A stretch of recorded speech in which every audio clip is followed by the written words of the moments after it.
hello guys আজি মই কেৰেলা বনাম কিন্তু অলপ বেলেগ ধৰণে বনাম আপোনালোকে চাবচোন ভিডিও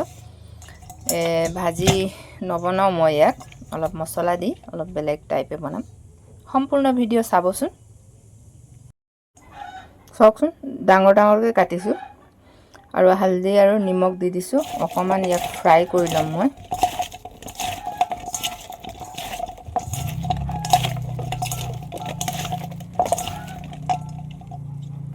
হাফ ফ্ৰাই কৰিম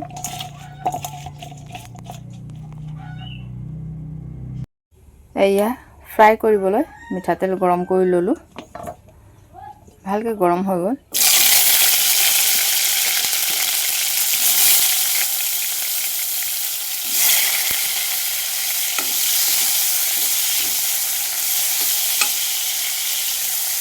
ধুনীয়াকৈ ফ্ৰাই কৰি লম কেৰেলা ফ্ৰাই হৈ আছে ইফালে মই মছলা অকমান লৈছো 1 চামুচ ধনিয়া গোটা ধনিয়া 7-8টা মান কাজু আৰু 8-9 ফুটা মান নহৰু আৰু এয়া হৈছে দালচিনি এটকা পিছি লম ইয়াক ধুনীয়াকৈ প্ৰথম সব ধুনীয়াকৈ মিহি কৰি ললো ইয়াতে অকমান হালধি দি দিছো আৰু অকমান কালাৰৰ কাৰণে ৰেড চিলি পাউডাৰ দি দিছো এয়া হৈ গল মছলা ৰেডি এতিয়া কেৰেলাও ফ্ৰাই হৈ গল এটো কেৰেলা ফ্ৰাই কৰোতে তেল বাছি গৈছে হেতু তেলতে বনাম এই তিনটা কেঁচা জলকীয়া দিলো আৰু এয়া দুটা ডাঙৰ পিয়াজ কাটি দিছো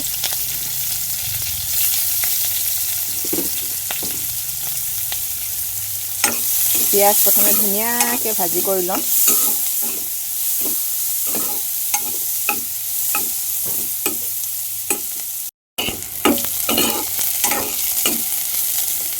চাওকচোন পিয়াজ একদম ধুনীয়াকৈ ভাজা হৈ গল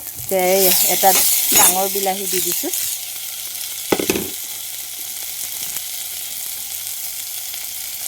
নিমখ দি দিলো অকমান টাইম বিলাহীও ভাজি কৰি লম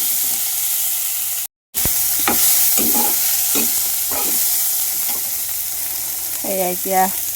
কিছু থোৱা মছলা দি দিছো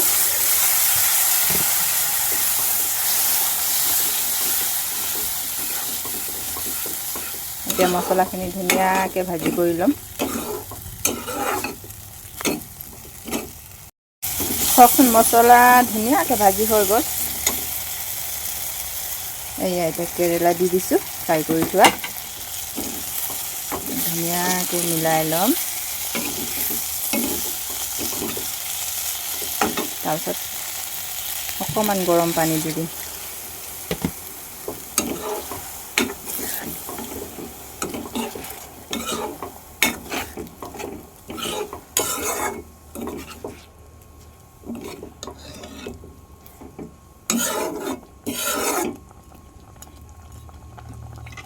ধুনীয়াকৈ উতলিবলৈ দিম তাৰপিছত অকমান গ্ৰেভিও শুকাবলৈ দিম চাওকচোন এইটো হৈ গল চাওক যদি কাবাক কেৰেলা পছন্দ নাই এনেকৈ বনাই খালে আপুনি কেৰেলাৰ ফ্ৰেন্ড হৈ যাব বহুত টেস্টি হয় ট্ৰাই কৰি চাবচোন এবাৰ বনাই খাবলৈ একদম টেস্টি হয় চাওক